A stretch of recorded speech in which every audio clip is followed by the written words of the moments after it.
Look, don't shoot me. I'm just a messenger. Now, I got a quick question. What happens when two parents separate, but both of them still love their child and both of them still want to be involved? Meaning, who decides where the child lives, who pays child support, and does mother and fathers really have equal rights? Well, guess what? Today, I'm breaking down how child support, how mediation, and how joint custody actually works in Georgia. Now, the reason why I'm doing this message is because the truth is, many parents walk into the court confused and then they leave out feeling like the system decided their life.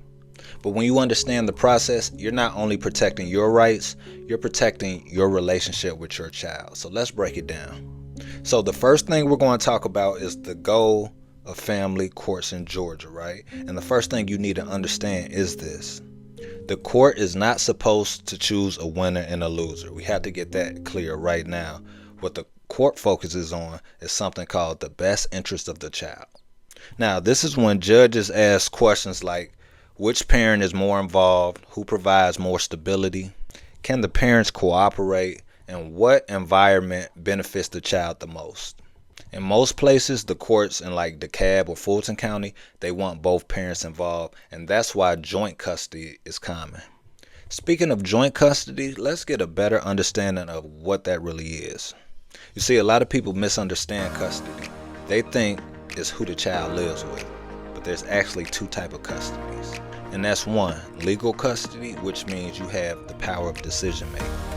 Now, this includes decisions about medical care, education, religion, and even the activities the child is involved in. Now, in many Georgia cases, the court normally orders joint legal custody. This means both parents share the major decisions. However, one parent may have final decision authority if there is a disagreement. Then we have number two, which is physical custody. Physical custody is simply where the child is living at most of the time.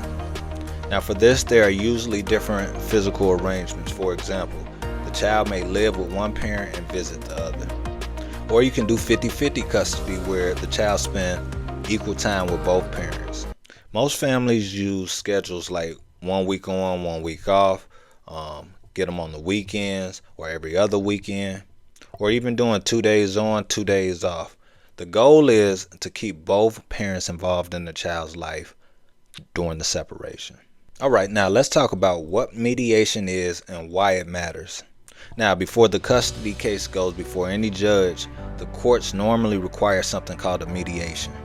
And a mediation is when a neutral third person helps parents reach a compromisable agreement on how they're going to raise the child. Their job is to help the parents work out things like parenting schedule, holidays, transportation, communication rules, and child support. And if the parents reach an agreement, this becomes a court order. But if they can't reach an agreement, what happens is that the judge decides everything, and trust me, you lose all control of the results. This is why mediation is one of the most important moments in a custody case. All right, now that we got through the mediation part, let's talk about how child support really works. And I say that because many people think child support is just a random number that the courts pick. But that's not how it works in Georgia. You see, Georgia uses a child support guideline formula.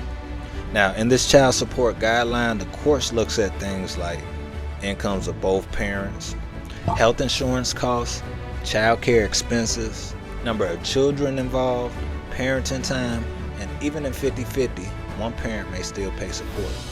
And if you're asking why, it's because the system is trying to make sure that the child has similar financial stability in both homes. So for example, if one parent makes more money significantly, they may have to still contribute financially. Now, child support usually covers housing, food, clothing, school needs, and just basic living expenses for the child. You see, the goal is not to punish the parent. The goal is to be able to help support the child. All right, now the next thing I want to talk about is the parenting plan. In Georgia, the courts require you go through something called the parenting plan. What this is a detailed roadmap for raising a child after the separation.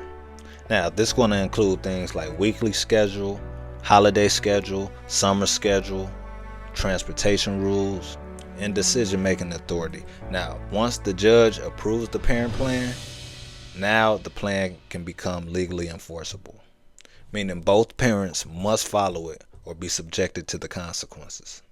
Now what I want to talk about is the rights of both parents, because here's something very important that most parents don't even realize. Even if one parent has physical custody, the other parent still has rights. For example, if you're a father and the child lives with the mom, you still have rights to access school records, medical records. You should be able to attend school events, be able to communicate with the child, and be able to make important decisions involving the child. You see, courts generally want the children to have a relationship with both parents if it's safe. Now, let me give you the 3 mistakes that always hurt parents when they go to court. Number 1, fighting instead of cooperating. Judges can always tell when parents cannot work together. Always remember this: the parent who shows more maturity always will seem stable. Number 2, using the child as leverage. Remember this golden rule: never involve a child in an adult conflict. The courts take this very serious. And number 3, not preparing for a mediation. You see, many parents walk into a mediation so unprepared.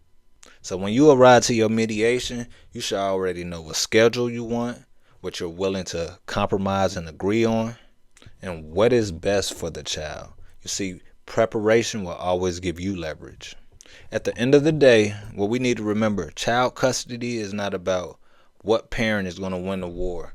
It's about protecting the future of the child.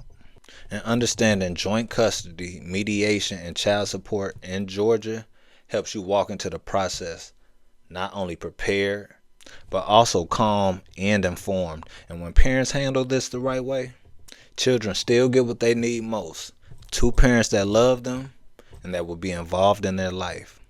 So if this video helped you understand how custody works in Georgia, please subscribe for more content, because we're going to be talking about family dynamics, personal development, and relationships that last. And if you know anybody who's going through a battle of custody right now, please share this with them so they can have a little bit more clarity when they really need it. As always, I hope this message helped at least one person. I will be back at you again tomorrow with another one. Until then, I need you to keep your head on the swivel, love yourself, and only help who wants to be helped. I love y'all. I'm out!